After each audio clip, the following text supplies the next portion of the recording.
why it's coming out now is we wanted to wait, to get through all of the legal proceedings, the criminal trial, and it's four parts, and it spans over 30 years of, pop culture, his life. So it took some time, to say the least, to put all of this together.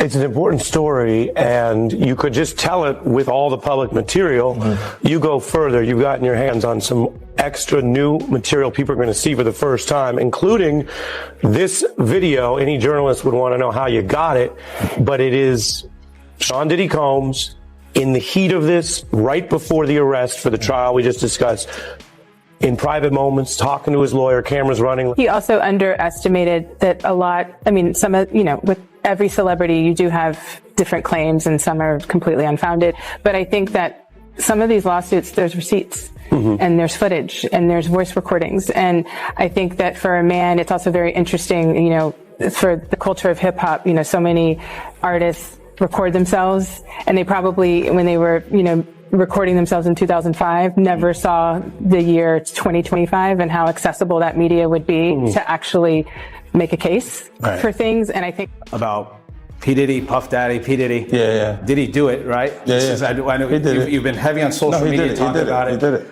And I'm the only one who's been vocal about this long before it actually. Oh, you've been saying this for a long time now. And then no one was, they're just, why is he saying this? And now it's coming out like crazy. But I also didn't participate. I also didn't go to those parties. Yeah. So a lot of the celebrity culture that you don't hear saying anything is because they participated to a degree. The business-wise for a long time. Well, that's why it's only business. It was really, away from that, I explained why I didn't hang out with him, right? Because it's a little fluffy stuff going on. It's not your scene. It's not my style. Not your scene. They hug you from the front and the back at the same time. I got uncomfortable with him because the way he was acting to try and get me to hang out with him was like, yo, I'll take you shopping. And I'm like, what you mean? Like, that's something you say to a woman you're attracted to, maybe. Right. It's just weird, bro. And now you start to see a lot of the weird stuff that was there. It looks like it all lines up, don't it? It was not in the closet. It was in front of you, and you wasn't seeing it because you see the beards. Or you see the girls. So you didn't look at them the way it actually is to a degree. When I say people respond, how people respond to things matter, like the internet will take to it and just go off with it. Meek responds being the uncomfortability. He goes, yo, I gotta spend $100,000 to find out why my name is in this like this. And it's in it only because he's uncomfortable. You don't hear him talking about French. French was right there. Yeah. Right? Why you get so quiet? You guys make me feel like I'm scared. Well, we're listening. I'm listening. There's a lot. No, they see this. You see this. They see this. They see it. No, you see this.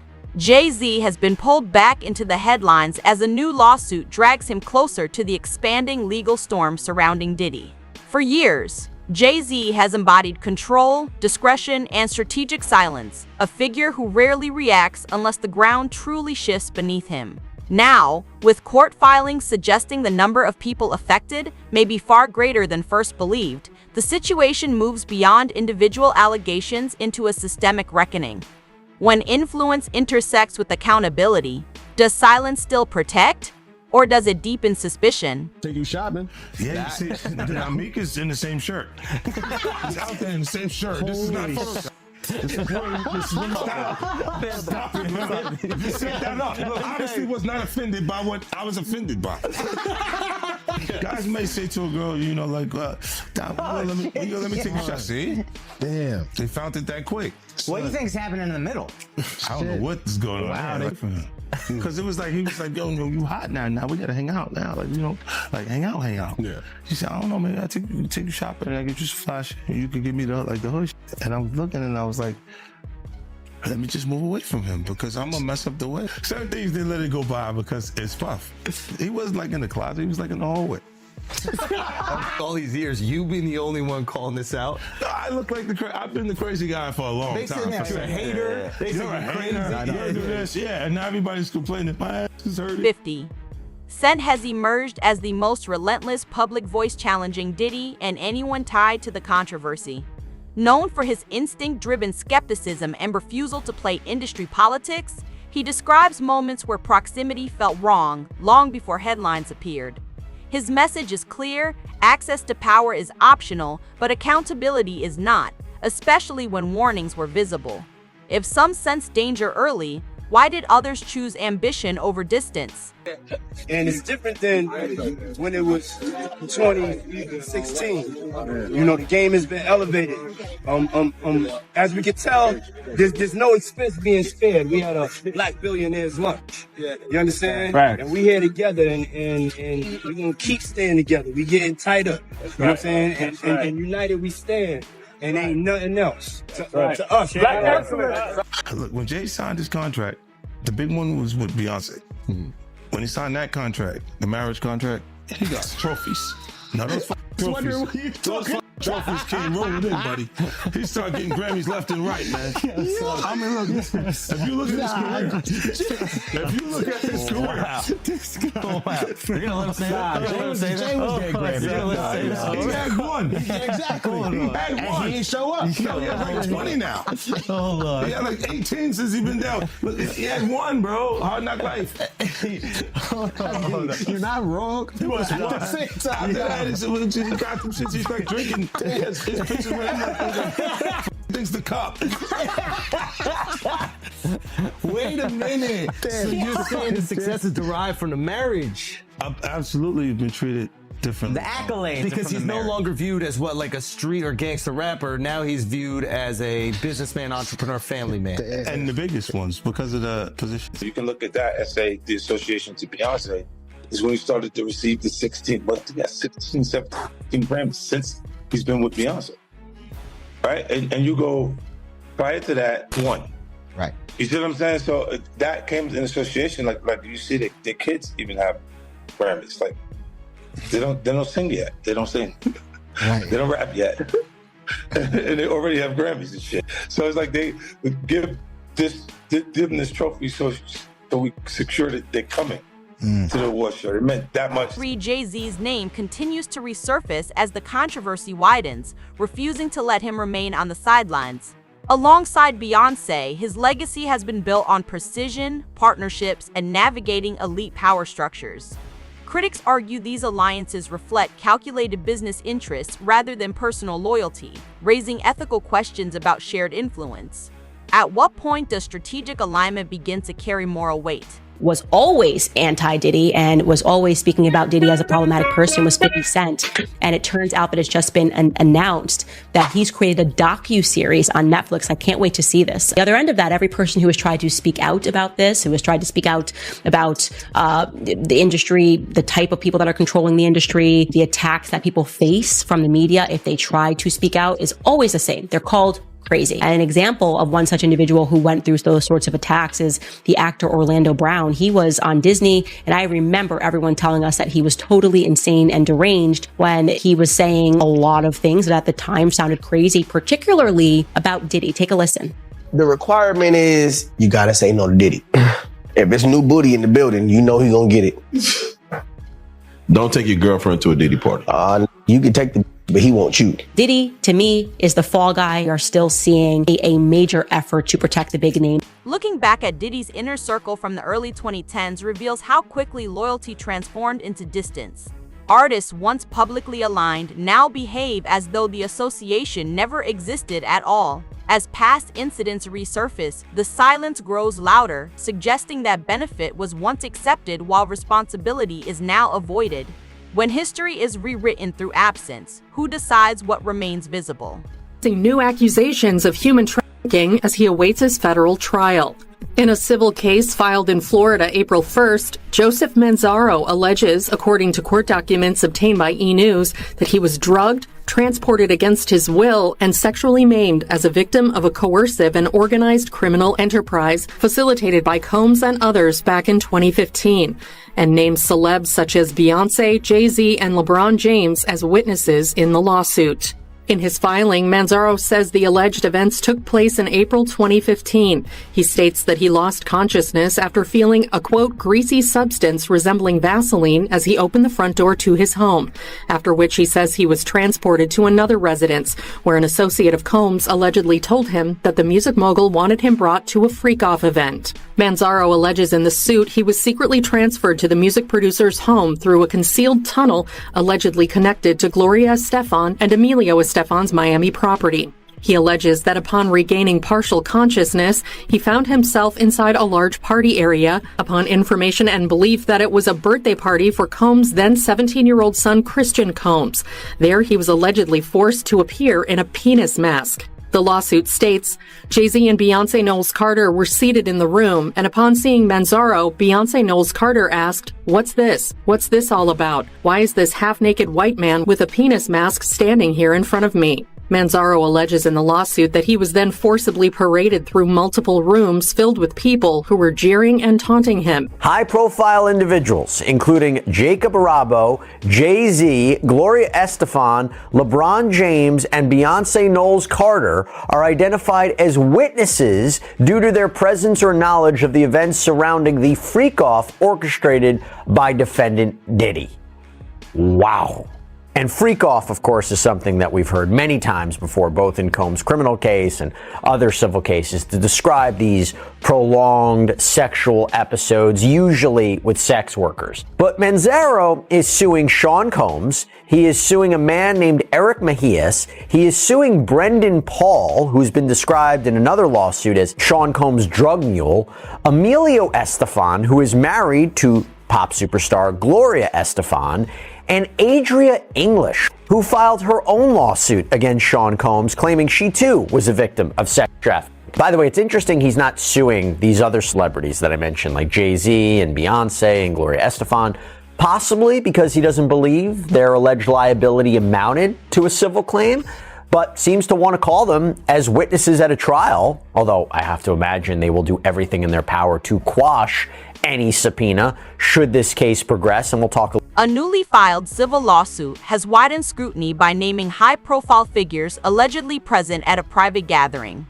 While the claims remain unproven and subject to legal process, their presence in court records alters the conversation entirely. Legally, filings invite examination, not conclusions, yet they open doors that cannot be closed once entered.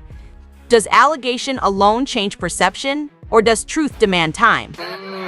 You better believe it. Shout at Def Jam. We the best. You know what it is. It's 2010, baby. It's the takeover. I'm going in. Happy New Year to the whole planet. God is the greatest. Real talk. And you know, I mean, if there's anything that somebody can say better than that, I'm all ears. But with that being said, continuous blessings to the whole entire universe. Diddy and Ross, which they good buddies, okay? They're gay. Who? Both. Diddy and Ross. And Khaled. They're all gay. Okay? DJ Khaled, Rick Ross, and P. Diddy? Yeah. They're all gay? Yeah. Gotcha. All right. Khaled is a Hamas supporter. Okay? Who supporter? Hamas. Hamas. Yeah. Sorry, I said it wrong. No. Hamas supporter, okay? Right. I had sex with Cassie and Sean. Basically, he would masturbate and tell me what to do with Cassie. I had like 15 encounters, and I heard a lot. Oh, hidden in plain sight. It's hidden. I think I see what you're saying. Okay, how do I know this? Yeah, that's what I want to know. How do you know this? The spotlight has expanded beyond hip-hop, pulling Hollywood names into renewed public discussion. Past rumors once dismissed as jokes or gossip now feel heavier under active legal pressure. Social proximity, once harmless, becomes relevant when patterns demand re-evaluation. How far does association stretch when accountability reaches backward? For y'all to like discern what's real and what's true, you know? And I've been seeing y'all memes and stuff. People be making memes.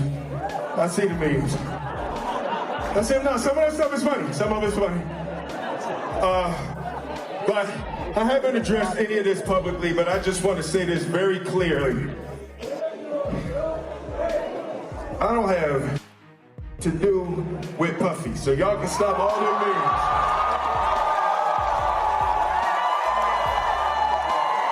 I can stop all of that. I ain't been nowhere near no damn freak off.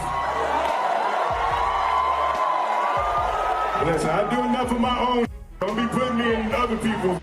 I ain't been nowhere near that, man. I ain't did none of that stupid. So, whenever y'all hear it, if somebody say that, it's a damn lie. I don't even like baby oil.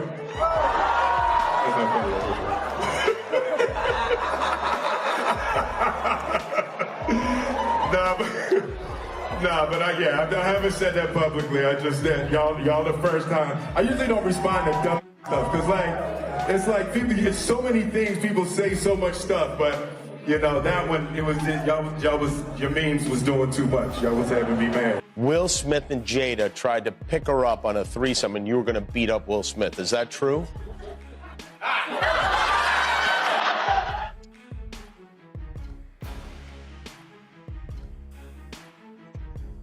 You really heard that? Well, yeah, I watched it on the internet. You're telling me I can't believe everything I read? What? I don't know what you're... Unlike many tied to that social environment, 50 Cent insists he has nothing to hide. He frames his distance not as coincidence, but as choice, guided by instinct rather than opportunity.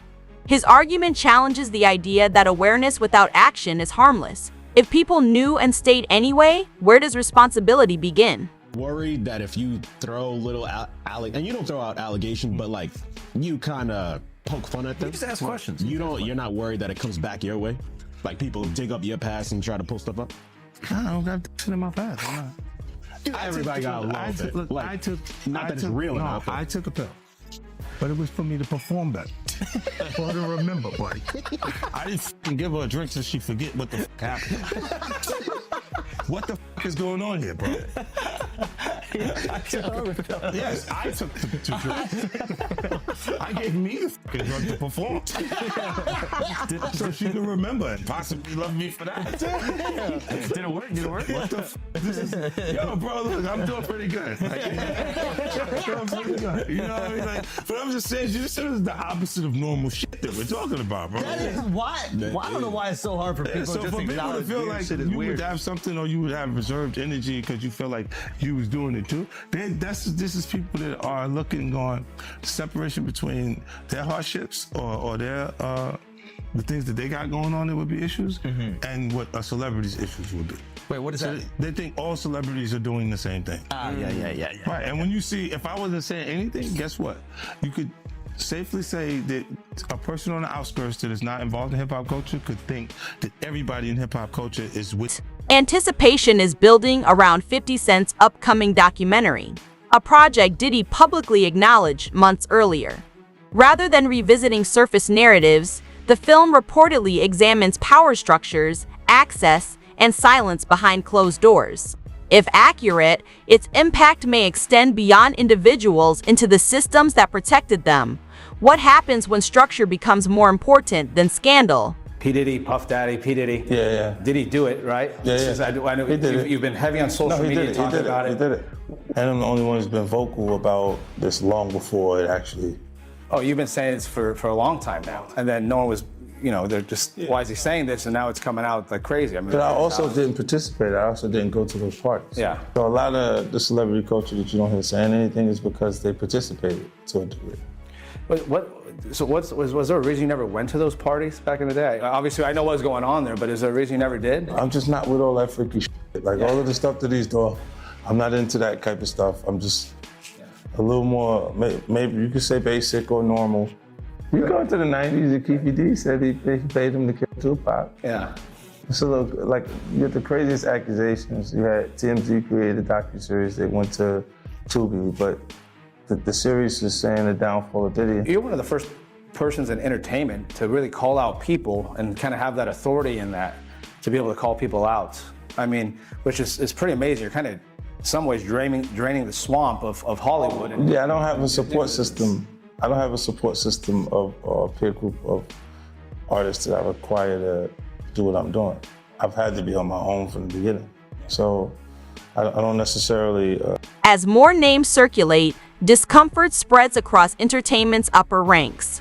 Some voices suggest that success often demanded compromise, even when it conflicted with personal integrity. Whether true or exaggerated, recurring patterns raise unresolved questions about the industry's moral economy. How many careers were built on decisions never meant to be revisited? That you've been working on. Diddy do it? Right. You've been saying for years that you feel you knew Diddy's character. Right. Yet you said you weren't a part of that lifestyle. You weren't going to the parties. So what makes you so absolutely sure that these kinds of allegations that we've seen against him are true? Well, I'm surprised by the allegations, as surprised as everyone else is. Like, I didn't make the allegations. I didn't tell people to say these things. It comes out, I see it in the news like everyone else. But I did feel uncomfortable with the way he would present the idea of going to these projects. To come party with me. Yeah. And then that swayed me away from it, just that alone. So you didn't realize as much stuff was coming. Like, when I seen today, it was allegations of 3 men that said he drugged them, and it's a long time, to be honest with you. Like, when people don't remember being violated for 20 years, it makes me feel a little hard. What are your thoughts on the allegations against Jay-Z? That was interesting. When I was saying things, not knowing exactly what I was saying, but I was going, where's Jay at? He's mad quiet. Like while the Puffy thing was going on. But it's obvious now that his team was being made aware that he was in those allegations also. So I hope it works out, because with his family, the things that go on internally is that I think that civil suit turned into a look. They looked at it like maybe it's a criminal situation, right? A little early, and it could have been the same lobbyists and the same people that use their connections to make that happen for Puff. Is that kind of why you was going hard on him the last couple years? Is it because of the liquor situation? Because, to be honest, since the situation he's in now, it's kind of like you fell back on him. Was this all over the liquor, or you just said? Well, most of that was motivation. That was competing, right? For with brands, and he was ahead of me. Right. Because he had been working on Ciroc and stuff like that, and then integrating it into our culture with Coco Loso and different things with different people connected to it. So, yeah, that's what that was. But when you look at, he would do a lot of foul shit, like behind the scenes, he would do. Cassie's confirmation as a key government witness marks a turning point in the case. Her proximity to Diddy's private operations places her testimony in a uniquely consequential position. Legally, insider perspective reshapes timelines, credibility, and intent. When those closest speak, can power still outrun truth? That's what they f***ed up at. You can tell me Puff went away for a long time, bro, but do you not hear the of Meek Mill? Do you not hear all of the shake it off, take that of Will Smith? Can you not give me the oh God of TD Jakes? I just don't want to be in the room where niggas be actually doing this, man, because that's crazy for a real Crip to pull up and be like, yo, my nigga, like, check this out. Like, I really heard Carl Winslow in there. Like, yo, I was like, yo, getting slapped like that. Slap. Who was he banging this out like a... Next thing you know, he walk in there and it's actually my mother. Is Diddy a dangerous man? Nah, you missed the fact that was my mom. Like, that was Jaguar Wright getting... It's Carl Winslow, I get it. So you see some guys struggling with that. You see Bieber struggling with that. You see some of these guys struggling with that. They can't get it out of their head. The things that they did, no matter how they did it, whether they were drunk or high or whatever, you gave up your man card. You need therapy. And that's the thing that hurts them the most. And so they end up on drugs, end up every way to try and get rid of any principles there are. And that's what the business does. And the women that trade their bodies to go and get the role, they get to the point where they have their Oscar, they have their money, but they don't have their dream. They don't have the soul that they started with. So it's like achieving don't mean anything. If I get all the Nobel Prizes from doing all of this, but in the process I have to trade out all of my integrity to do it so that they can... 50 Cent's documentary is now being framed as more than entertainment, a potential industry reckoning. By challenging long-protected narratives, it threatens comfort at the highest levels of power. This story is unfinished, and its consequences may redefine how influence is remembered. When history is rewritten, who controls the final chapter?